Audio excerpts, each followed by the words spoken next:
Бердібек Соқпақбаев. Жекпе-жек.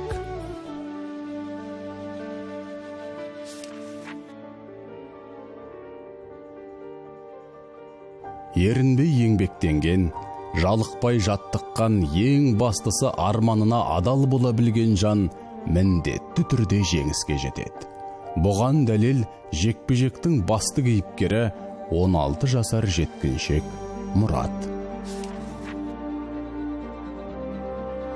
Шекара заставасына жақын Қызыл шекара ауылында соғыстан кейінгі кезде спорт тым таңсық дүние еді. Николай Трофимович есімді дене шынықтыру пәнінің мұғалімі келіп, бұл олқылықтың орнын толтыруға құлшына кіріседі. Дене тұрқы әлжуаз, жұқалтан келген Мұрат өзі жете түсінбесе де боксты таңдайды. Сүт кенжесінің құлшынысын алғашында әкесі Болғанбай да, анасы Ұлжан да құп көрген жоқ. Балаларға алғашқы кезде бокс аса қызық та, сонымен бірге қауіпті де көрінді.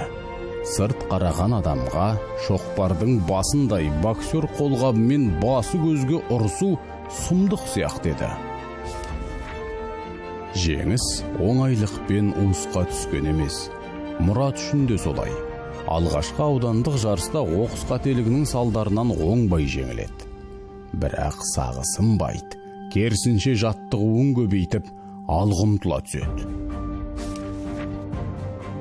Мұраттың боксшылар жарысында қалай болғанын мен айтып берейін, деді Садық өтірік күле түсіп. Әбден масқара болып қайтыпты. Алғашқы соққыны жегенде-ақ мұрттай ұшыпты. Міне, мына суретке қараңдар. Тырайып құлап жатқан Мұратты көріңдер. Асқа қарманы Мұратты Алматыға жетелеп әкеледі. Бұл кезде ұстазы да қалада еді.